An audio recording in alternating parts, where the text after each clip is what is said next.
হাওয়া বদলাতে গিয়েছিলাম হাজারিবাগে। হাওয়া নিশ্চয়ই বদলালো, মন কিন্তু বদলালো না। বাসা পেয়েছিলাম শহরের ভিতরে, সেখানে গাছপালা থাকলে কি, ধুলোবাড়া রাজপথের পর রাজপথ, দুধারে বাড়ির পর বাড়ি, অফিস আদালত, হাট বাজার, পানের দোকান, মোটর, বাস, রিক্সা, লোকের ভিড়, হট্টগোল, যেন কলকাতারই ক্ষুদ্র সংস্করণ। কাজের কাজ সব করা যায়, কিন্তু শখ করে এক শহর থেকে আরেক শহরে আসার কোনো মানেই হয় না। না না বিশু, তুমি যতই বলো, এখানে আর এক দণ্ড থাকতে ইচ্ছে নেই আর আমার। ও কেন শুনি? ধুর, দেখার মতো তো কিছুই নেই। ও এই ব্যাপার। শোনো ভাই, তবে বিকেলে কিন্তু আমার সাথে ঘুরতে বেরোতে হবে।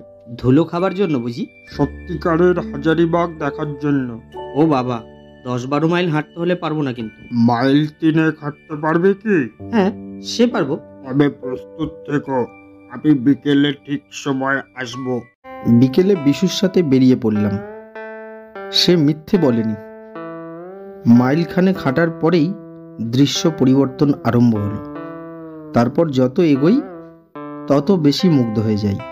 আরও কিছু দূর এগোবার পর একটা বড় পাথরে বসলাম। বসে বিশুকে বললাম, অপূর্ব সুন্দর দৃশ্য চারিদিকে। এই তো, এখানে বেশ কিছুক্ষণ বসে থাকলে কোনো অসুবিধা হবে না। অসুবিধে এসে গেছে। আকাশের দিকে তাকিয়ে দেখো একবার, এক্ষুনি বৃষ্টি নামবে, আর ওর সাথী বোধহয় ঝড়। সাথে সাথে আকাশের দিকে তাকিয়ে দেখি আকাশটা ঘন কাজল মেঘে চারিদিকে একেবারে ঢেকে গেছে। সাথে সাথে বিশু বললে, আমাদের বাসাও কিন্তু কাছে নয়, চলো আজকে উঠি, অন্য আরেক দিন নয় আরেকবার আসা যাবে এখানে। বিশুর অনুমান ঠিক হলো। তাড়াতাড়ি পা চালিয়ে আমরা যখন শহরের শেষ প্রান্তে এসে পড়লাম, আকাশ তখনও প্রায় পুরোটাই মেঘাচ্ছন্ন। ঝোড়ো হাওয়ার দাপট, গায়ে পড়ল দু একটা জলের বড় বড় ফোঁটা। আমাদের গন্তব্য তখনও বেশ কিছুটা দূর, কিন্তু বৃষ্টিকে মনে হয় ফাঁকি দিতে পারবো না। জলের ফোঁটা বেড়ে চলল। হঠাৎ মোড় ঘুরে একটা গলির ভেতর ঢুকে বিশু বলল, এদিকে এদিকে, এই যে এদিকে এসো, এদিকে এদিকে এদিকে এসো। আলো আঁধারির মধ্যে এগিয়ে এসে দেখি চারিদিকে বড় বড় গাছগুলো ঝড়ের দাপটে দুলছে। তারই মধ্যে ইটগাথা একটা খিলানওয়ালা বাড়ি, আর তার মাঝখানে একটা গম্বুজ। ভাঙা সিঁড়ির ধাপ পেরিয়ে একটা খিলানের তলা দিয়ে দালানে গিয়ে উঠলাম।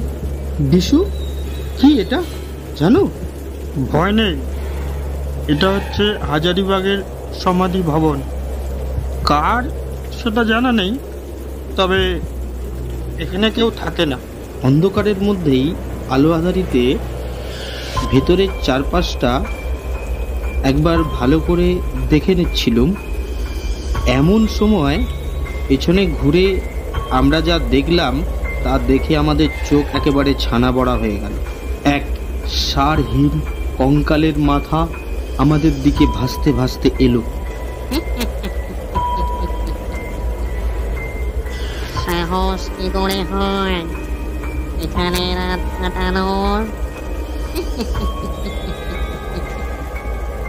ওদের আর রক্ষে নেই, এইবার তোরা মরবি।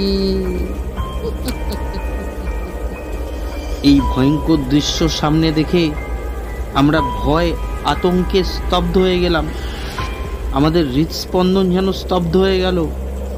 আমরা আর কিছু বুঝতে পারলাম না। সেইখানেই কখন অজ্ঞান হয়ে গেছিলাম আমরা। তারপর কখন যে বৃষ্টি থেমেছিল, আমরা কি করে বাড়ি ফিরেছিলাম, কারা আমাদের সেখান থেকে বাঁচিয়ে বাড়ি ফিরে নিয়ে গেছিল, সেসব আর কিছুই স্পষ্টভাবে মনে নেই। শুধু এটুকুই জানি, সে রাতে খুব জোর আমরা বেঁচে বাড়ি ফিরেছি। ব্যাস এইটুকুই।